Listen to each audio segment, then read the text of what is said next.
I now hand the conference over to Mr. Dhruv Jain from Ambit Capital. Thank you, and over to you, sir. Thank you. Hello, everyone. Welcome to TTK Prestige's 1Q FY22 earnings call. We have with us the management of TTK Prestige. They are represented by Mr. T.T. Jagannathan, Chairman, Mr. Chandu Kalro, Managing Director, Mr. Shankaran, the Whole-Time Director, and Mr. Saranyan, the CFO of the company. Thank you, and over to you, sir, for your opening remarks. Good afternoon, ladies and gentlemen, and thank you for coming. We've had a reasonably good quarter considering all the major challenges that this quarter has faced. A lot of them actually right almost for the better part of the quarter, unfortunately. We've had lockdowns for practically the same amount of time as last time, though in a very different way, and yet we managed to clock a 71% growth in top line, and there's a very substantial growth in the bottom line. And this is in spite of the fact that we've also had the challenge of the raw material price increases. And the good thing is that June ended on a very positive note. So we've got a good outlook for the coming quarter as well. I now look forward to your questions as they come up. Thank you.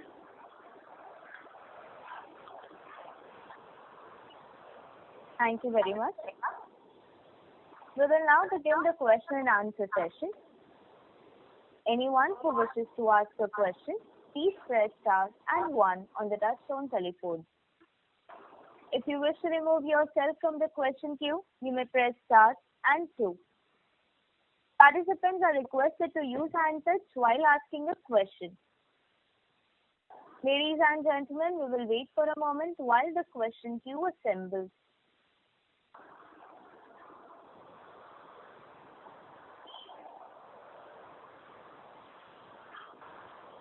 The first question is from the line of Ravi Swaminathan from Spark Capital. Please go ahead. Hi, sir. Good afternoon. My first question is with respect to the raw material inflation. So basically, have we taken all the price increases that is required to offset the raw material price inflation across all the product categories? Yes, we have. Okay. So there would be no further price increases needed, assuming the current raw material prices? Yes, we have taken a compensatory cost price increase based on the raw material prices currently. Got it, sir. And if you can give the share of e-commerce sales, what percentage is it at the overall percentage of your sales this time vis-a-vis last time? I mean, if you can give a sense on how it is growing, it will be great. So last year the e-com share was 24% for this quarter, and this year it is 32%. So 32% of the overall revenue is e-commerce as of now. That's right. Got it. Is there any big difference in terms of trade, say in terms of profitability or something of the sort with respect to e-commerce vis-a-vis the regular channels? Any blend number? You have seen our gross margins are actually expanded during this quarter as compared to the last year same quarter. There is, of course, a slight difference in the margins between channels, but they are largely under control. Got it, sir. Got it. And ad spend, so basically, how is it this quarter vis-a-vis the normalized quarters? So basically, is it still on the lower side, or ad spends have come back to the regular spend which we do normally?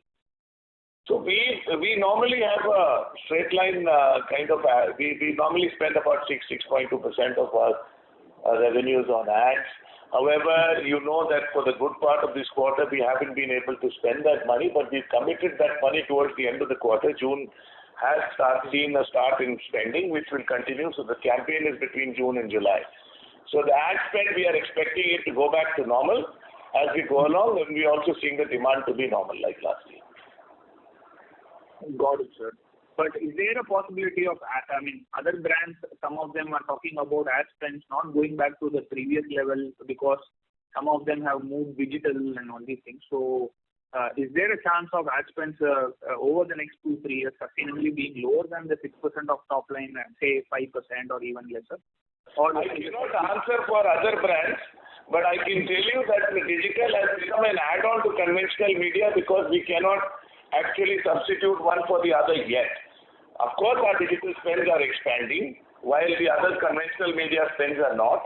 But we believe that we will consistently try and build the brand as we have always done so far, because that is what has kept us growing sustainably.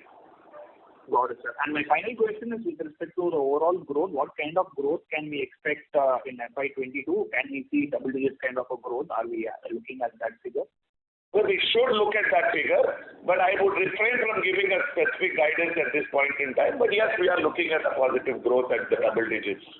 You know that we've grown by 71% for the first quarter. And we don't know about any third wave. And who knows about the third wave? So it's difficult to give a guidance, but things are looking all right. If there is no third wave, we will grow at double digits. Got it, sir. Thanks. Thank you. The next question is from the line of Samir Gupta from IIFL. Please go ahead. Good evening, sirs, and thank you for taking my question. Sir, my question is specifically on gross margin. So if I look at a 2-year period, 1Q FY20 versus 1Q FY22, there is a 200 bips expansion in gross margin that we are seeing. And during this period, it has actually been only cookware segment which has seen positive growth, and cookers, which is our biggest margin, gross margin product, has actually suffered the highest decline. And both aluminum and steel prices during this time are up by more than 50%. So what exactly am I missing? What exactly is the source of this gross margin expansion? And does e-commerce channel have materially different gross margin? No, it is not like that. You are right that the cookware sales has expanded while the cookers haven't. And in fact, the cookers have actually declined. But the cookware margins and the cooker margins are comparable. They are not different. Actually, they are not. In fact, the cookware margin is exactly the same as the cooker margin. The expansion that you are seeing is because we have had some level of channel mix and product mix that has happened. And I think over the period, you have to look at these things over a year. I don't think it will all even out is what I'm saying. I've already told you that we have taken the price increases to offset the cost increases. Yes, sir, and I understand that. Just to dwell a little more on the channel mix and product mix aspect, so margins across channels, are they very different? They are different, but normally what happens is there are a couple of channels which are at one end and the other end with another couple of channels. So normally when one goes down, the other goes up, so it kind of balances out. So we've always managed to achieve that balance, and that is what you're seeing. Got it, sir. And when we say product mix, it is probably the higher or the premium kind of products that are doing well within, let's say, a cookware or a cooker. Is that understanding? Absolutely right. Absolutely right. And we have also launched several new products during the last 7-8 months, which are also healthily contributing to the cookware business.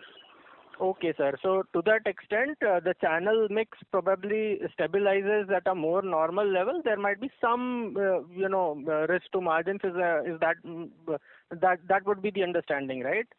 There's no risk to margins. All I'm saying is that it will balance out.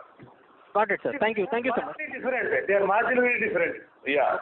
Okay, got it, sir. Then that's only premiumization then. Okay, sir. So what you need, there is the premiumization, and what you need to know is that the company and the brand are strong enough to pass on the cost increase. Yeah. That is, but still there is a expansion, right? That is the thing. Yes. Okay, sir. That's all from me, sir. I'll come back in the queue if I have more questions. Thank you. Thank you. The next question is from the line of Aditya Bagul from Axis Capital. Please go ahead. Hi, sir. Thank you for taking the question and congratulations on a very good set of numbers. Sir, my questions are on essentially trying to understand the channel mix. You said 32% of our overall sales comes from the e-commerce segment. I just want to understand how has been the growth rate in the other 2 channels or 3 channels if we can. Our traditional channel, the brick and mortar channel versus the modern trade that we have.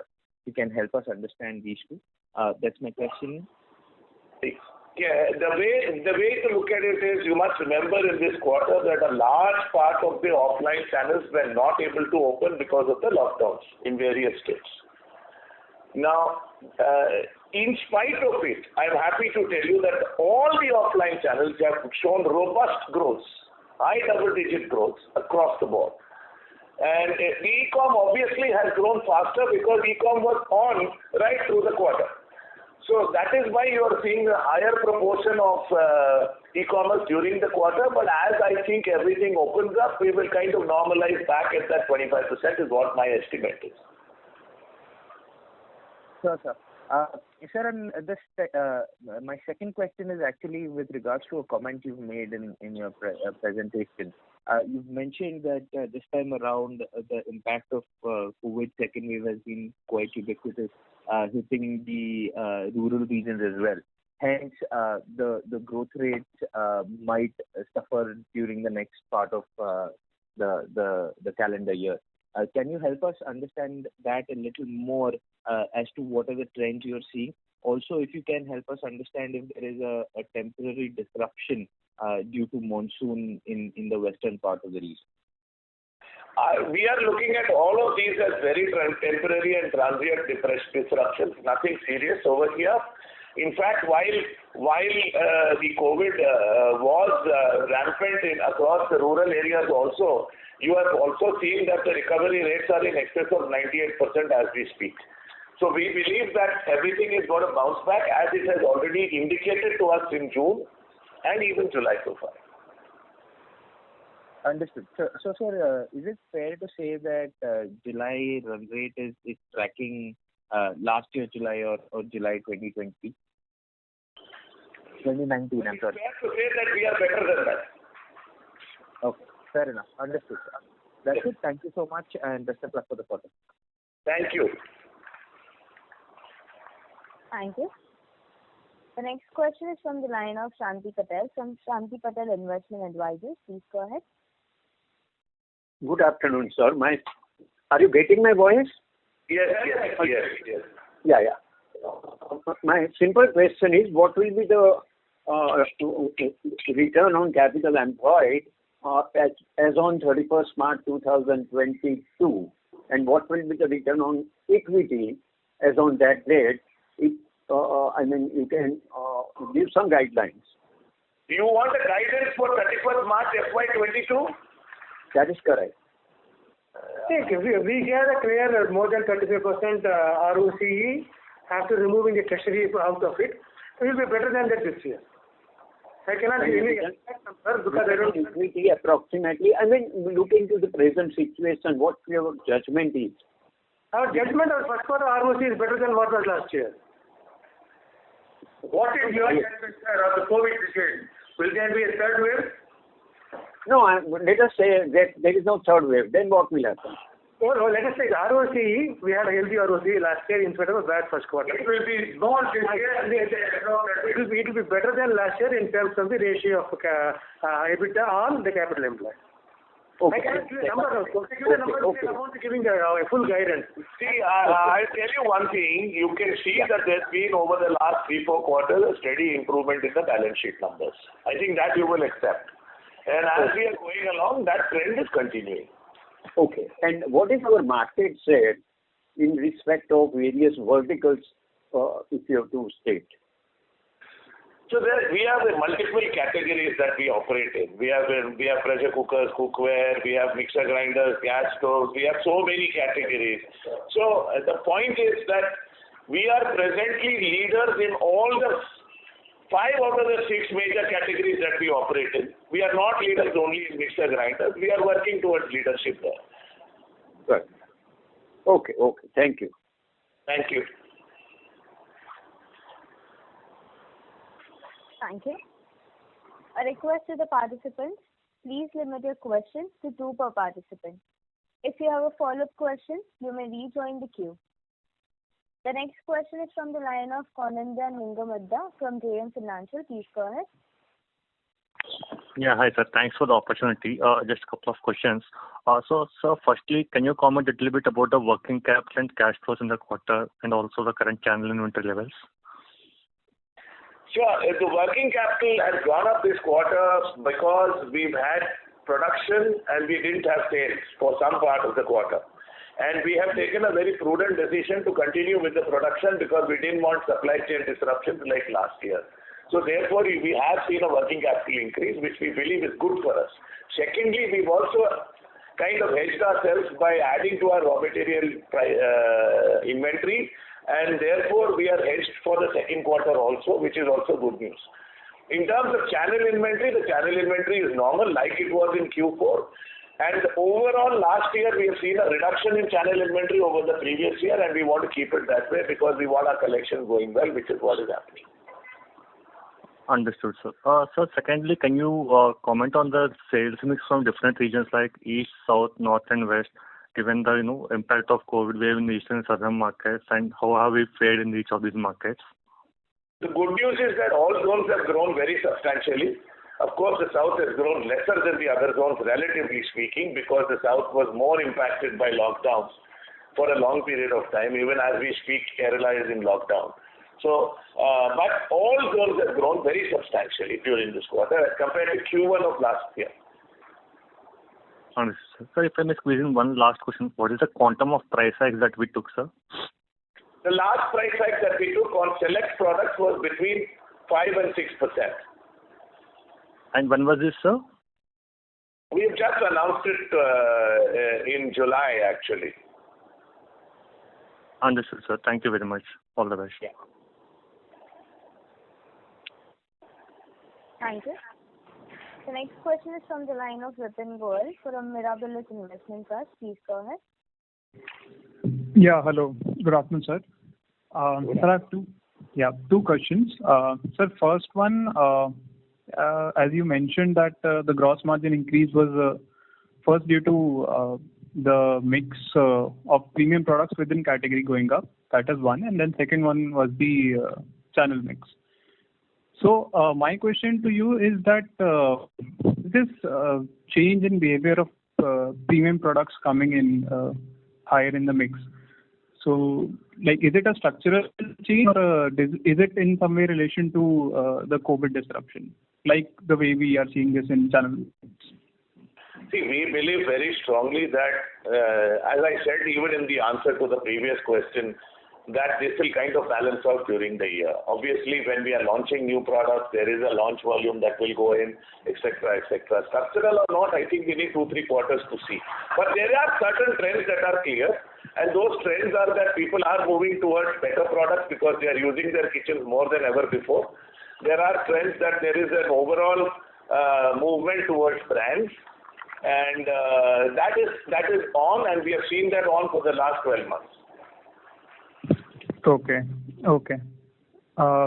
sir. And then second one, I think you mentioned in the inventory remark, but then just to re-clarify that, we didn't have any production-related issues in the quarter, and we did. Our Tamil Nadu factories were closed for almost a month because of the lockdowns.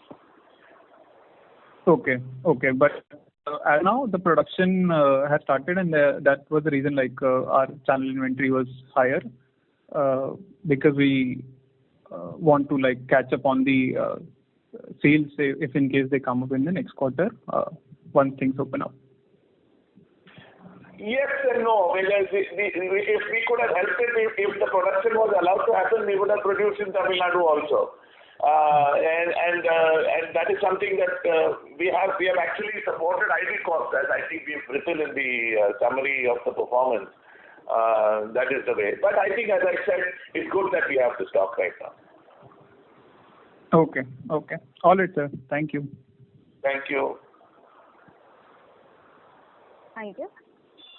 The next question is from the line of Bhavin Mithani from SBI Mutual Fund. Please go ahead. Thank you for the opportunity and congratulations for a good set of numbers. So we have a couple of questions. One is if you could highlight the market growth for cookers, cookwares and gas stoves in the quarter, And what is the trend that you are seeing from unorganized to organized shift? I will not be able to give you numbers for Q1 because those numbers are not yet out from the research agencies. That is the first point. As far as the last year is concerned, we have seen at least 2 to 3 percentage point shift from unorganized to organized, as we are seeing in the general trade. That is something that we are seeing as a trend. In terms of category growth, you are looking at a very, very disturbed set of 5 quarters, so I don't think we can take a position right now, but I think we are still looking at a positive and robust growth situation for brands as we speak. Sure. The second question is, I am referring to the presentation where you've kind of outlined the new products, especially the Swachh burners that you've highlighted. Now, if you could highlight what is the level of premium that the company will be charging for these, and will this also aid to our profitability going forward?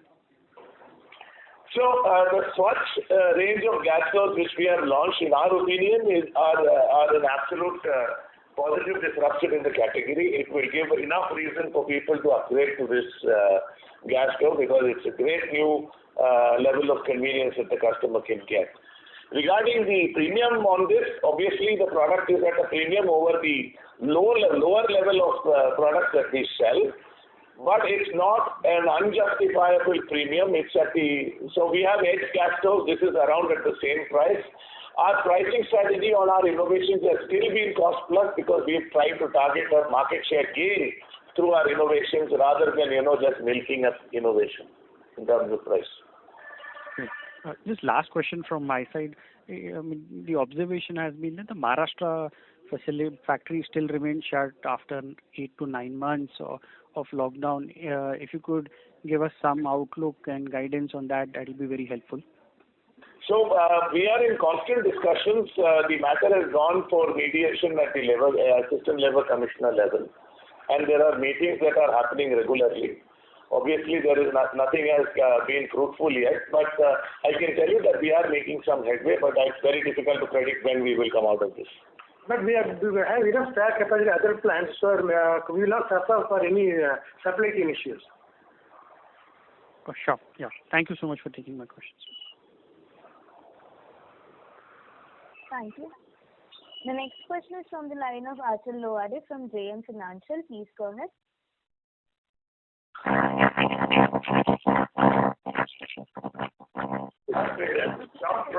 cannot hear you. Actual mic. There is a disturbance from your line. We cannot hear you. Is it better now, ma'am? Now it's better, yes. Now. Yeah, sorry for that, sir. My first question is, in terms of the exports, we have seen a very strong growth in this quarter. So how are you looking at the export? Is there any new customer addition here, or just an increase in terms of the exports value from the same set of customers? And, with respect to our vision statement about 5,000 crore revenue, in the last call you had indicated that we are about 12 to 18 months behind the schedule. So now would you maintain the same, or is there any shift in that? So, we are consistent from what we said in the last call, except that we have had one more quarter of lockdowns, as you know. As regards the export, I think it's a bit of both. We've had new customer additions as well as increased offtakes from the existing customers. In fact, our exports would have been even better had we got all the containers that we required. There is a huge container shortage as we speak. The export pipeline is looking quite robust. Would you be able to give any indication what kind of export mix we could have, let's say, for FY22 or FY23, sir, basis the pipeline or indications we have? Basis the pipeline, we can tell you the growth rates that we had specified last time in the call, those we are online to achieving. Right. And this is largely for cookware, or is it for cookers as well, sir? Both. In fact, now we have also started exporting a bit of electric appliances also. Great. And just one more question, if I may, sir. With respect to the contribution from the Judge brand. Would you be able to give some sense as to what was the contribution, and how are you looking at this from, let's say, 2 to 3 year perspective, as we see that we're going to step up on the branding for Judge as well? So the Judge brand currently is very small compared to the overall business, and that is by design. However, there are a lot of things that we are doing for the Judge brand itself in terms of product strategy. We have a new website that has just come up. We have a new marketing strategy for it. The idea is to play in segments where we don't want Prestige to play, and that is the strategy. And that is well on course.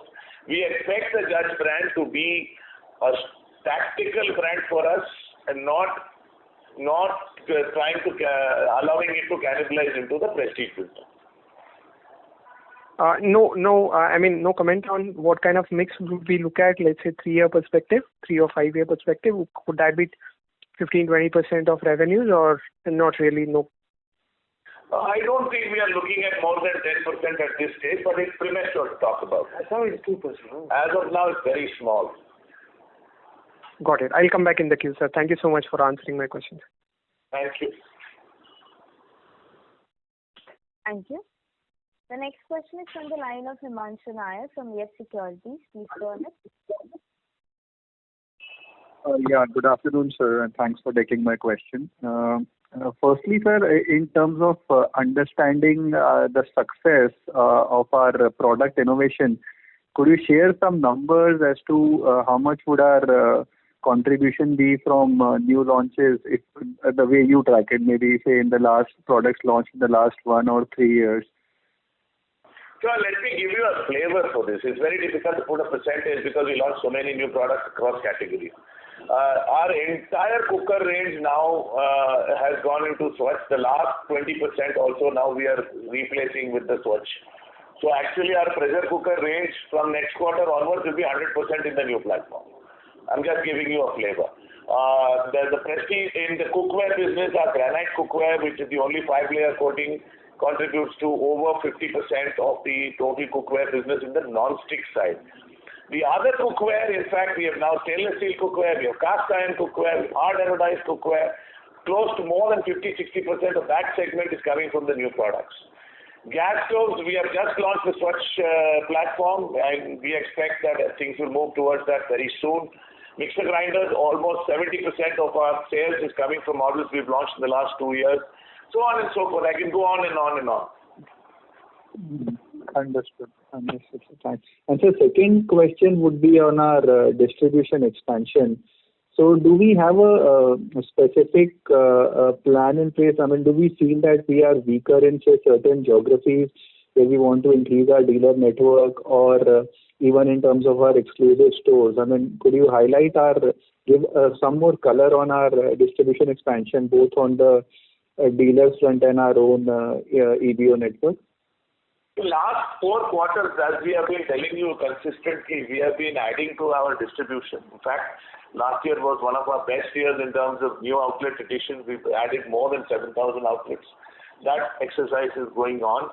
Even though there are lockdowns, we are kind of mapping markets, mapping new territories, mapping potential territories, etc., etc. It's a continuous process. Side of that, the times we live in, I think there are newer opportunities to reach product to consumer, which we are taking into account. So the rural channels, the MFI channel, there are B2B online channels like Udaan. There are several new opportunities which we are using as we speak. There is a heightened focus on ensuring that our own exclusive branded outlets are also grown aggressively. So in spite of the lockdown, we have added to the network in the first quarter, as you are seeing. We will continue that effort as well. We have also started our own company-owned store strategy where the costs do not justify franchising. We have over 6 outlets now, and that is another process that is going on. So a distribution expansion is a continuous process. Wonderful. Great, sir. That's it from me. Thanks and all the best. Thank you. Thank you. Participants who wishes to ask a question may press star and 1 now. The next question is from the line of Namit Mehta from KC Capital. Please go ahead. Hi, sir. Just a couple of questions from my side. One, I just wanted to get your perspective on how e-commerce will, change the business dynamics and competitive position to an extent. Are you concerned that the horizontal platforms on which these products are put up allow for easier market entry and, greater competition in the long run? Well, that is true if we don't change anything else. And as a brand, as you know, we are highly innovation focused. We come out with new products all the time. We have our own fulfillment centers. We are developing our own website to make sure that we participate in the e-commerce channels. So it is a balancing act, and I believe there is more of an opportunity rather than a problem, and that's what we are taking it as. Great, thanks. And on the innovation point, I know that we are trending towards outsourcing more and more of our products. How does that impact our innovation cycles? Is it a little more difficult in terms of coordination versus some of our competitors who manufacture in-house? No, not at all. In fact, we have very dedicated vendors, largely exclusive to us. We have a very strong product development department, which actually gives our own proprietary designs, which we then get it made through them. So there's a very, very well-honed process that is there. And in fact, this is an extremely efficient way of doing it. All right. Thank you so much. Thank you. Thank you. Participants, to ask a question, please press star and 1 now.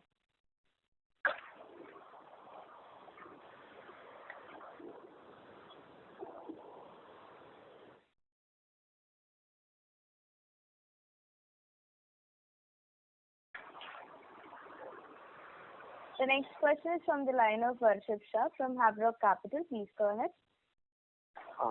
Yes, sir. Could you speak about our premium product range? Like how are the Prestige exclusive stores doing?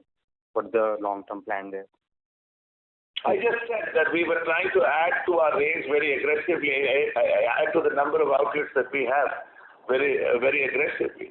I also said just now that we are moving into a company-owned store strategy where in larger cities where it's difficult to franchise. So there's very aggressive strategy on the exclusive business outlets. Okay. And these stores will have a completely different range of inventory as compared to our other. So you are speaking about the Prestige Lifestyle store, the new format store. Yeah. This is still too early to say because again the lockdowns have hit us. So we will come back to you with a strategy on the lifestyle store maybe quarter later. At this time, the experimental stage. Yeah. Okay. Thank you. Thank you.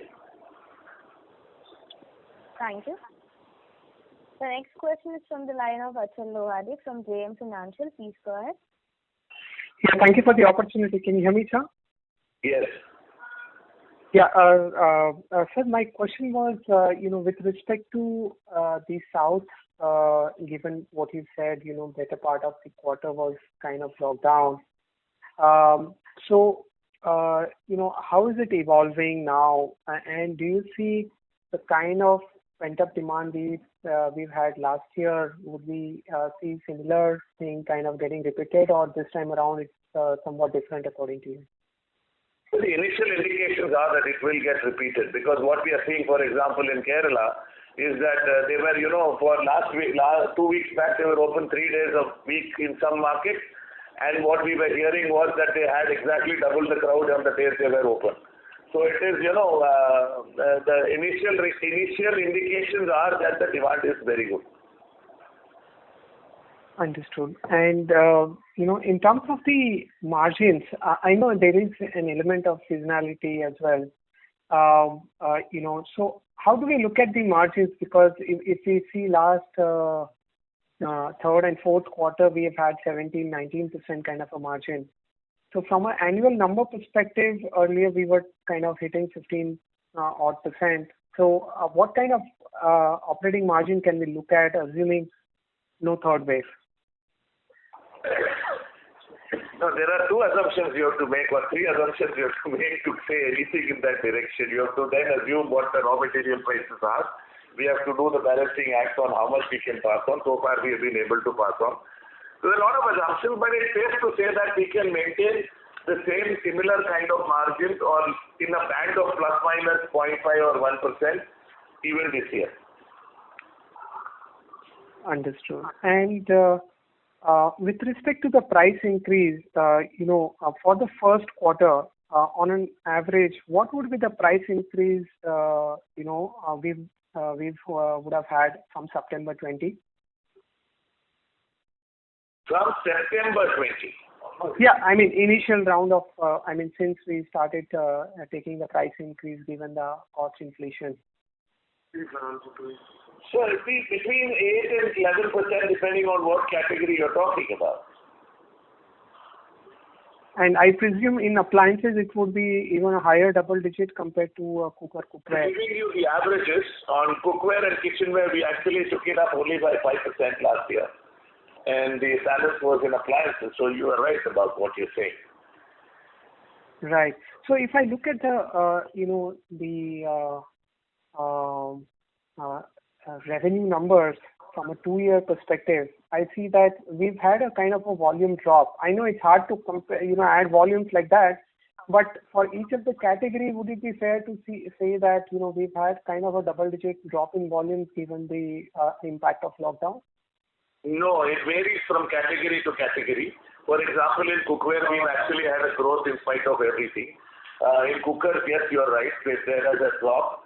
Again, that is primarily because the lockdown is not comparable. I would tend to look at this from the 9-month run rate that we had last year. And that was a good run rate and it was our best ever run rate. That kind of run rate looks like it's going to come back. Perfect. That's great. So thank you so much for answering my question. Thank you. Thank you.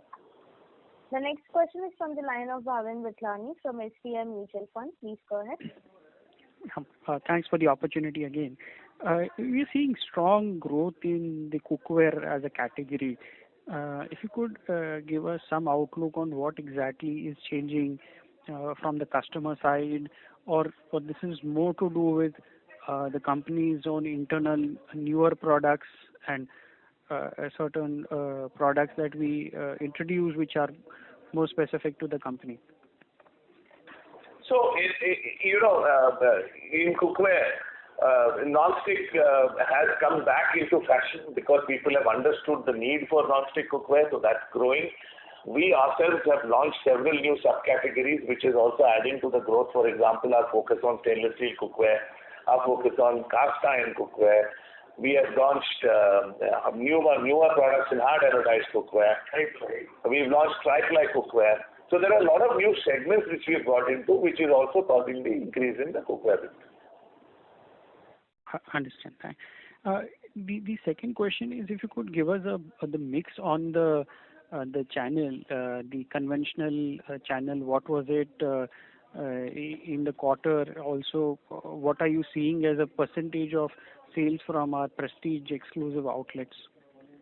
I wouldn't want to give you the percentages of all the channels given the competitive sensitivity of the matter. But I can tell you one thing, that once all channels start operating, we are looking at the e-com stabilizing at about 25%. We are looking at our own retail stabilizing between 15 and 17%. That's why we are looking at it. Sure, fair enough. And what could be the mix of South, non-South? As you mentioned that South, we did see disruption and that is continuing further also. It's 45-55, I think. But nowadays it's very difficult to put a finger on this because, there's a lot of e-com sales that happens and that kind of crosses borders sometimes, depending if there's an FC which is not available in the South, it will go somewhere else and then it comes back. So there are lots of new dynamics that have come in. But safe to say it's about 45-55. Sure. Just last question from my side. In your presentation, you have outlined the newer category of hoods and a number of new products that you have launched. These would be through the conventional channel, or these will be more through the prestige exclusive outlets? Depending on the category, if there is a mass product, we will distribute it mass. If it is a niche product, then obviously we will distribute it either through our own exclusive branded outlets or some high-end retailers or some large format stores or maybe just e-commerce. It's all category specific. Sure. Yeah. Okay. Thank you so much for taking my question. Thank you. Participants, to ask a question, please press star and 1.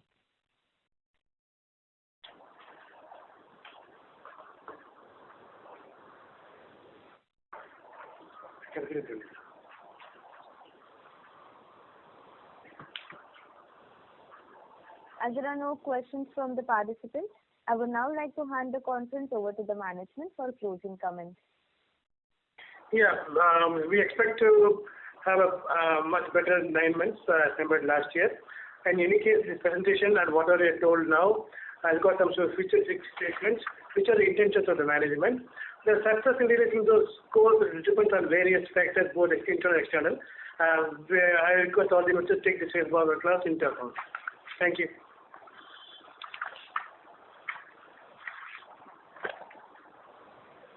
Thank you. On behalf of Ambit Capital, that concludes this conference. Thank you for joining us, and you can now disconnect your lines. Thank you so much. Thank you. Yeah. Bye-bye.